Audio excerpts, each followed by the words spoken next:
मैं doctor Mahadev Singh, assistant professor political science, Shri Sanwaliya ji government college Mandapiya, Chittorgarh. आज हम पढ़ेंगे ब्रिटिश प्रधानमंत्री शासन व्यवस्था। जैसा कि हम जानते हैं, ब्रिटेन है विश्व का एक अनोखा प्रकार का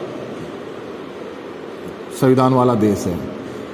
वहाँ का संविधान लिखित संविधान न होकर अलिखित संविधान है, एक प्रकार से विकसित संविधान है, और वह है अभिसमयों का एक तरीके से समूह है। ब्रिटेन में जो संविधान है वो सैद्धांतिक कम और व्यवहारिक ज़्यादा है।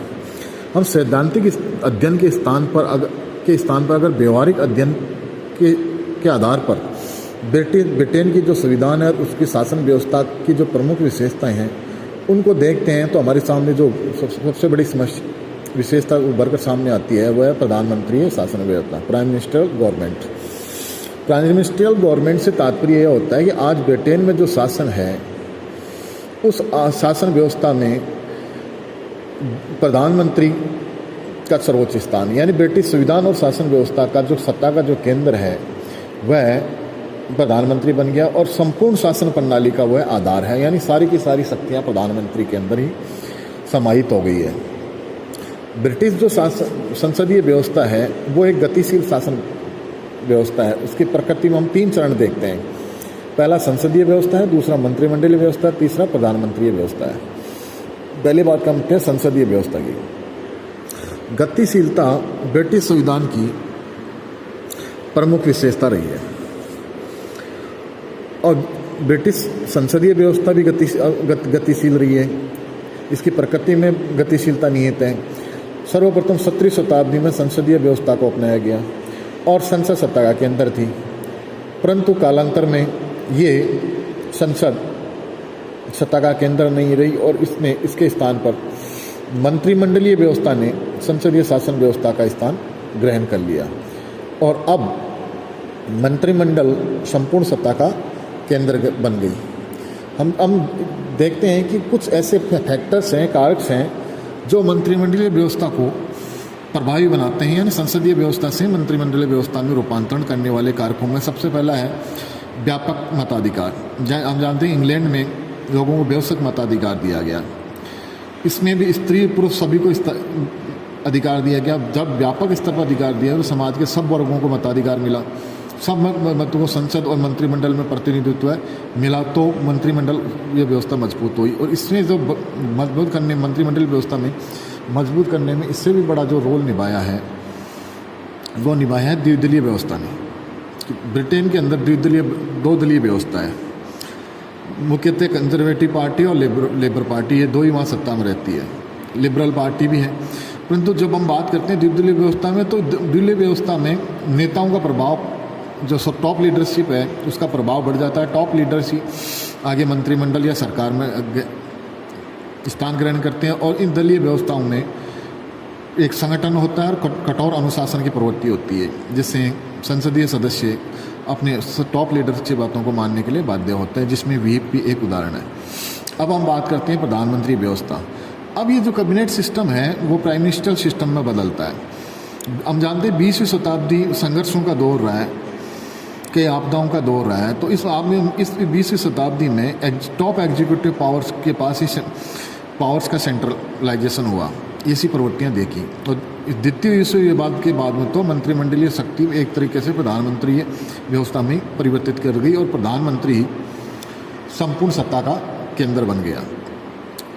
और इससे प्रधानमंत्री व्यवस्था का जन्म हुआ। अब जब हम बात करते हैं कि ऐसे क्या कारण रहे जो इस व्यवस्था को मजबूत करने में, प्रधानमंत्री व्यवस्था को प्रभावी बनाने में कारक रहे, उनमें 2-3 कारण मुख्य हैं। जैसे पहला है विश्व युद्ध, दूसरा आर्थिक संकट, तीसरा है द्रुतगामी दिशा में बढ़ते हुए चरण। जब हम विश्व युद्ध की बात करते हैं तो हम देखते हैं कि एक प्रकार से 20वीं शताब्दी में प्रथम विश्व युद्ध और द्वितीय विश्व युद्ध, 2 विश्व युद्ध और एक अप्रत्यक्ष युद्ध जिसे शीत युद्ध कहा जाता है, ये दौर देखा। इन युद्धों के दौर के अंदर हर देश में एक सशक्त नेतृत्व की आवश्यकता हुई, और वो सशक्त नेतृत्व की आवश्यकता के कारण ही प्रधानमंत्री का पद मजबूत हुआ। अगली बात है वो है आर्थिक संकट। हम जानते हैं कि 20वीं शताब्दी में सबसे ज़्यादा खतरनाक आर्थिक संकटों के दौर से गुजरी और इसी के अंदर 1930 की आर्थिक मंदी भी आती है। तो आर्थिक मंदी से उभारने के लिए भी एक लीडर की तरफ जनता देखती है और वो उससे प्रधानमंत्री व्यवस्था का उदय हुआ। अगली व्यवस्था है द्रुतगामिता की तरफ बढ़ चढ़ना। जो ब्रिटिश जो शासन पद्धति है वो गतिशील प्रवृत्ति है और इसमें गतिशीलता इसकी प्रमुख विशेषता है, जिसमें संसदीय से मंत्रिमंडल से प्रधानमंत्री मंडल की तरफ ये व्यवस्था परिवर्तित होगी। अब हम बात करते हैं जॉन मेंटिगोस के शब्दों में। जॉन मेंटिगोस ने एक बहुत अच्छी बात कही है कि अब देश पर प्रधानमंत्री का द्वारा शासन किया जाता है, यानी प्रधानमंत्री मून अमंग स्टार हो गया, वो है देश की सत्ता का धुरी हो गया, केंद्र हो गया। अब प्रधानमंत्री अब शासन की स्थिति को जन्म देने वाले कारकों की फैक्टर्स की हम बात करें तो इनके अंदर 3, 4, 5 फैक्टर्स हैं जो इसको प्रभावी बनाते हैं, जिनमें पहला है मंत्रिपरिषद पर प्रधानमंत्री का नियंत्रण। सम्राट प्रधानमंत्री की नियुक्ति करता और सम्राट प्रधानमंत्री की सलाह पर उसके सहायक यानी मंत्रिपरिषद, कैबिनेट और काउंसिल ऑफ मिनिस्टर के सदस्यों की नियुक्ति करता है और प्रधानमंत्री जब चाहे उनको हटाने की राष्ट्रपति को सिफारिश कर देता है और मंत्रिमंडल की जो बैठक होती है उसकी अध्यक्षता भी प्रधानमंत्री करता है।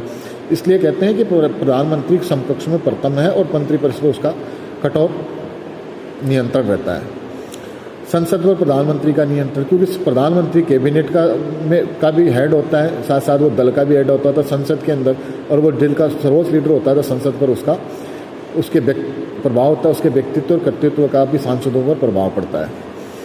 प्रधानमंत्री की कृपा शक्ति की शक्तियाँ, अब इसमें ये जो शक्तियाँ हैं प्रधानमंत्री की, जो ऑबलाइज करने की, जो पोस्टें बांटने की, अपॉइंटमेंट्स करने की, ये शक्तियाँ प्रधानमंत्री को काफ़ी मजबूत बनाती है, क्योंकि दल जो अन्य लीडर या कार्यकर्ता या जो भी हैं वो अपनी अपनी पोस्टें प्राप्त करने के लिए प्रधानमंत्री के आगे पीछे रहते हैं। प्रधानमंत्री उनको अपनी इच्छा अनुसार अपॉइंटमेंट्स प्रदान करता है। जैसे विदेशों में एम्बेसडर को अपॉइंट करता है तो प्रधानमंत्री अपने दल या अपने चहेते लोगों को अपॉइंट करता है।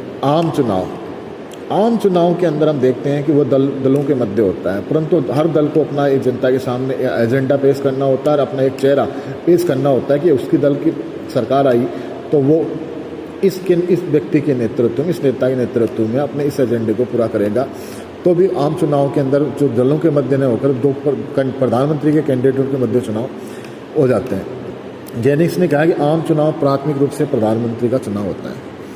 प्रधानमंत्री देश का सर्वोच्च नेता और शासक होता है। ये जैसा कि हम जानते हैं प्रधानमंत्री जो है वो अपने दल का या प्रधानमंत्री ये नहीं होता है, अभी तो वो संपूर्ण देश का प्रधानमंत्री होता है और वो देश का टॉप लीडर होता है, और जो विदेशों में देश का प्रतिनिधित्व करता है, विदेशों से समझौतों में उसकी सहभागिता होता है, विदेशी डेलीगेट्स हो या नेता हो उनके का स्वागत करता है, उनसे वार्तालाप करता है, अंतर्राष्ट्रीय संगठनों में भाग लेता है। इस प्रकार हम देखते हैं कि प्रधानमंत्री दल का सर्वोच्च नेता हो, देश का सर्वोच्च नेता हो। तो इसके साथ साथ एक जो और चीज़ है वो जो प्रधानमंत्री को मजबूत बनाती है वो है प्रधानमंत्री दल का भी सर्वोच्च नेता होता है। जैसे हम जानते हैं कि चुनाव के अंदर हर दल अपना एक नेता घोषित करता है प्रधानमंत्री कैंडिडेट के लिए। जो दल का सबसे मजबूत पावरफुल लीडर होता है उसी को प्रधानमंत्री पद के लिए घोषित किया जाता है। इसलिए दल के ऊपर भी प्रधानमंत्री का अपना वर्चस्व होता है।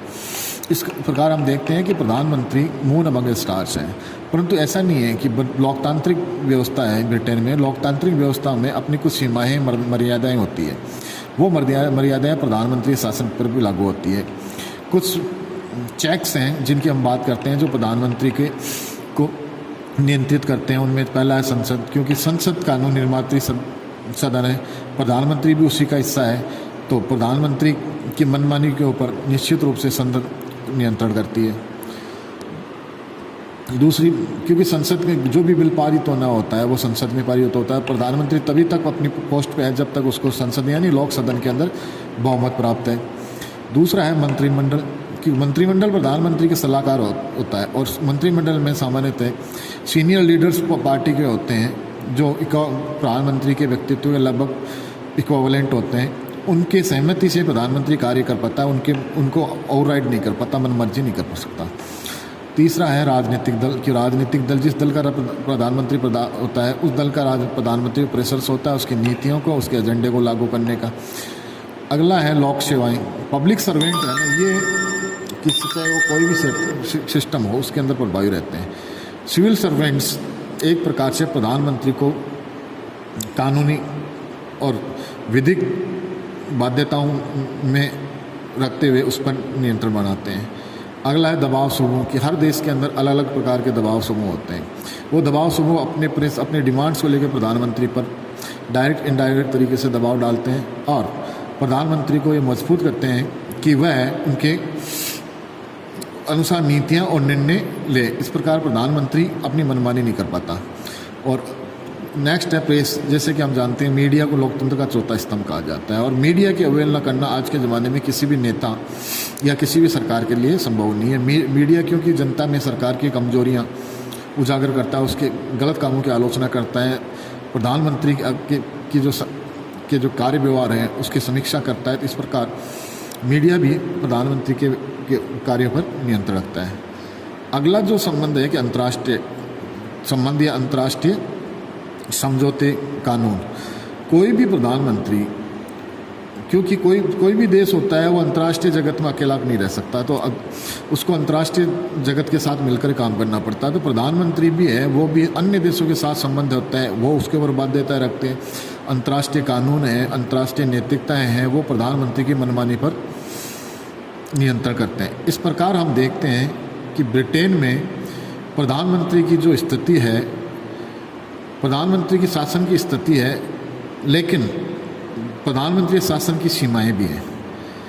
लोकतंत्र में मूलतः हम सीमित शक्तियों वाला शासन ही होता है, कि राजतंत्र में तो असीमित शक्तियां राजा के अंदर निहित होती हैं। लोकतंत्र के अंदर जो एग्जीक्यूटिव होती है उसके अंदर सीमित शक्तियाँ होती है, क्योंकि उसके ही प्रकार के चेक एंड बैलेंसेज होते हैं। और लोकतांत्रिक व्यवस्था के प्रमुख उदाहरण में इंग्लैंड में प्रधानमंत्री की सत्ता पर भी नियंत्रण होना नितांत आवश्यक है। इस प्रकार हम देखते हैं कि ब्रिटेन का जो प्रधानमंत्री है वो सर्वसर्वा तो है, परंतु वो तानाशाह नहीं हो सकता, उसके ऊपर भी चेक और बैलेंस है।